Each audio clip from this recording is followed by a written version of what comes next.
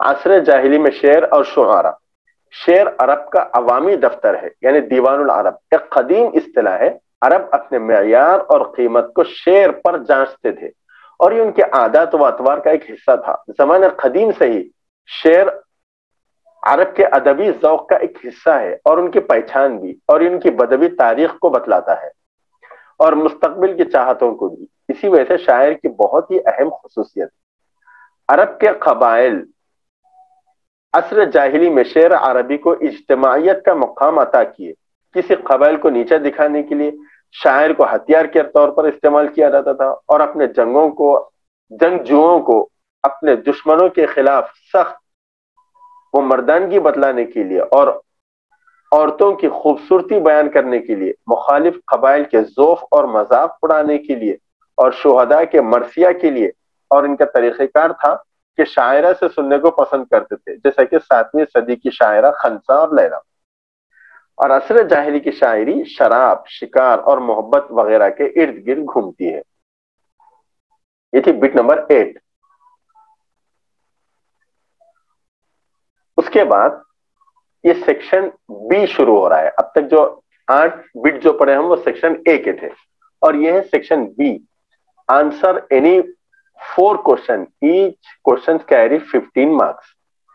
اس میں سے آپ کو 4 کوشچن کے آنسر لکھنا ہے، اور ہر کوشچن 15 مارکس کا ہوگا۔ یہ دیکھیے سورہ التین کی سمری، سورہ التین کی سمری، والتین والزیتون، یہ اس کی سمری ہے انگلش میں۔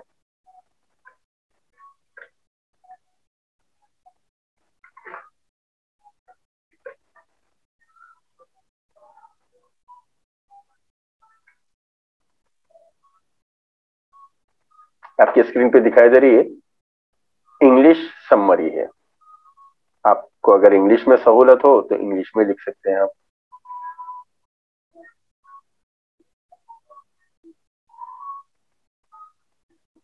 اس کے بعد اردو کی سمری شروع ہو رہی ہے۔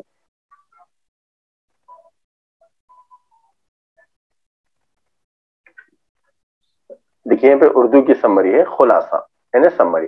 اس سورے کی ابتدا انجیر اور زیتون اور ان مقامات مقدسہ سے ہوئی جن کو اللہ تعالیٰ نے اپنے انبیاء اور رسول علیہ السلام پر وحی کے ذریعے خصوصیت بخشی، اور وہ بیت المقدس، کوہ طور اور مکہ مکرمہ۔ پھر اللہ تعالیٰ نے ان نعمتوں کا شمار کروایا کہ اس نے ان کی خوبصورت تخلیق کی اور ان کو حسین شکل عطا کی۔ پھر کافر کو اس کا شکر نہ کرنے کی وجہ سے اور ان واضح دلائل کے بعد جو انسان کی اچھی تخلیق کے ذریعے اللہ تعالیٰ کی قدرت پر دلالت کرتی ہے، دوبارہ اٹھائے جانے اور جمع کیے جانے کے انکار کرنے کی ہے، زجر و توبیخ یعنی ڈرایا۔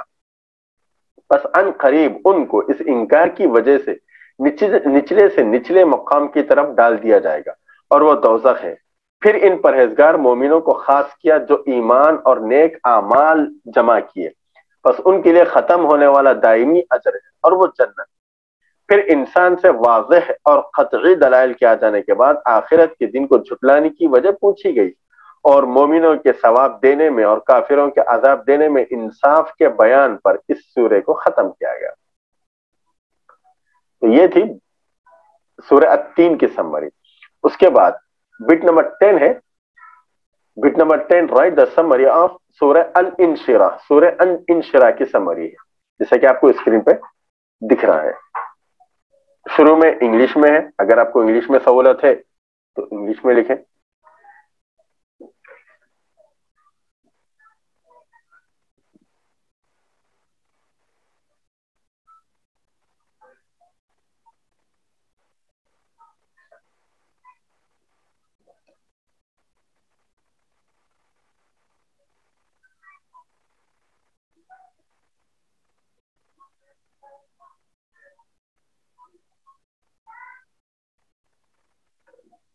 یہاں سے دیکھیے اردو میں سمری ہے خلاصہ۔ سورہ الانشراح مکی ہے، اور اس میں 8 آیتیں ہیں۔ اس سورہ میں اللہ تعالیٰ کے پاس نبی اکرم صلی اللہ علیہ وسلم کی عظمت اور بلند مقام و مرتبہ کا ذکر ہے۔ جس طرح اللہ تعالیٰ کی کئی نوازشات اس کے حبیب ہمارے سردار حضرت رسول اکرم صلی اللہ علیہ وسلم پر ہے، اور وہ بھی صلی اللہ علیہ وسلم کے قلب مبارک کا کھل جانا اور آپ کے غم کو دور کرنا اور آپ کی شان کو بلند کرنا ہے۔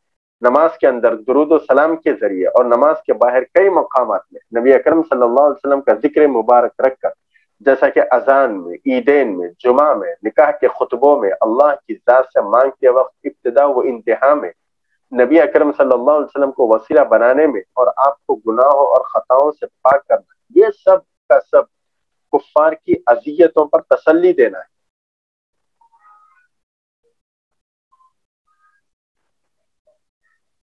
اور آپ کے مبارک دل کو خوش کرنے کے لیے آپ کو اللہ تعالیٰ نے انوار عطا فرمائے۔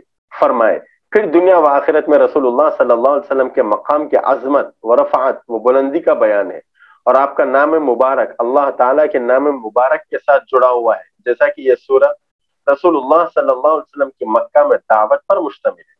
کفار اور جھٹلانے والوں کی جانب سے مومنوں پر کثرت سے سختیاں اور مصیبتیں آنے لگی، تو اللہ تعالیٰ نے کشادگی اور مدد کی قربت کے ذریعے تسلی دی۔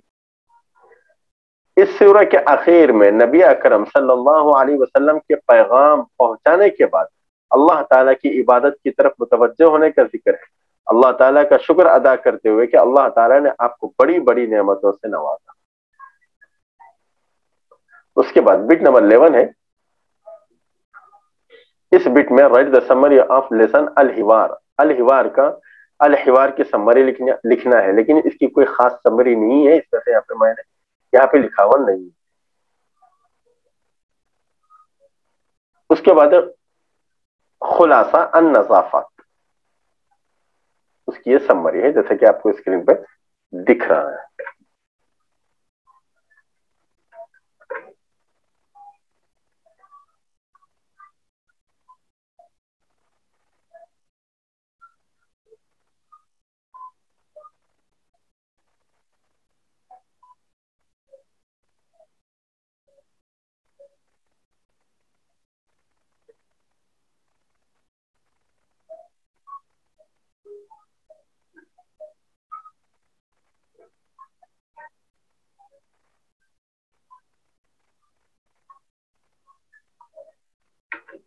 یہ اردو میں سمری ہے، آپ کی اسکرین پہ دکھائی دے رہا ہے۔ صفائی ایک عظیم چیز ہے، پس ہر ایک کے لیے بدن، کپڑے، اطراف و اکناف اور مقامات کی صفائی ضروری ہے، پس ہر شخص و حکومت صفائی کے ذمہ دار ہے۔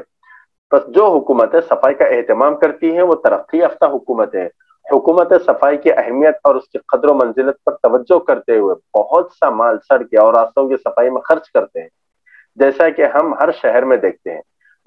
گاڑیاں کچرا جمع کر کے اٹھاتی ہے اور شہر کے باہر پھینک دیتی ہے، اور یہ وہ چیز ہے جس کی طرف ہمارے رسول صلی اللہ علیہ وسلم نے بلایا ہے اور دعوت دی ہے، اور جس کا اسلام نے حکم دیا ہے۔ بس رسول عربی صلی اللہ علیہ وسلم نے راستے سے تکلیف دہ چیز کے ہٹانے کو اللہ کی راہ میں نیکی کے مانند قرار دیا، اور ایک دوسری حدیث شریف میں طہارت کو نصف ایمان قرار دیا، جیسا کہ مومن کا ایمان اس کی طہارت کے بغیر مکمل نہیں ہوتا، اور نماز جو کہ ارکان اسلام میں سے ایک اہم رکن ہے، وہ اس وضو کے بغیر مکمل نہیں ہوتا جو چہرہ، ہاتھ، پیر کی، دانتوں کی صفائی، منہ وغیرہ کے دھونے پر شامل ہے۔ اور تحقیق کے اسلام نے جس دانت، منہ، آنکھ اور بالوں کی صفائی پر توجہ دی، ابھارا، جیسا کہ رہنے کے مقامات، گھر کے صحن، راستے اور سڑکوں کی صفائی کا حکم دیا، اور پھر نجاست ان پر ڈالنے سے منع کیا، جیسا کہ اسلام نے راستوں، سڑکوں، لوگوں کے بیٹھنے کے مقامات اور وہ سایہ دار درخت جس میں لوگ بیٹھتے ہیں، پھلدار درخت، بہتے پانی، ٹھہرے ہوئے صاف پانی، نہروں اور کنووں میں بولو براز یعنی پیشاب پاخانہ کرنے سے منع کیا۔ اسی طرح اسلام برتن اور کھانے پینے کی چیزوں پر ڈھالنے کی ترغیب دیتا ہے، ڈھانپنے کی ترغیب دیتا ہے، تاکہ اس میں غبار نہ گر جائے، گرد و غبار، اور اس میں کیڑے نہ بیٹھ جائے، اور ہر اس چیز سے بچنے کی ترغیب دیتا ہے جو صحت کو نقصان پہنچاتی ہے، لوگوں کو تکلیف دیتی ہے، معاشرے میں بیماریاں لاتی ہے۔ جس طرح وہ چاہتا ہے کہ ایک مسلمان ظاہری نقصان سے دور ہو، اسی طرح باطنی کا نقصان، کینہ، فریب، بغض اور اپنے بھائی سے قطع تعلق کرنے وغیرہ سے بھی خالی ہو۔ اس کے بعد ہے بٹ نمبر 13، یہ گرامر کی بٹ ہے۔ Explain the masculine and feminine and gender with example.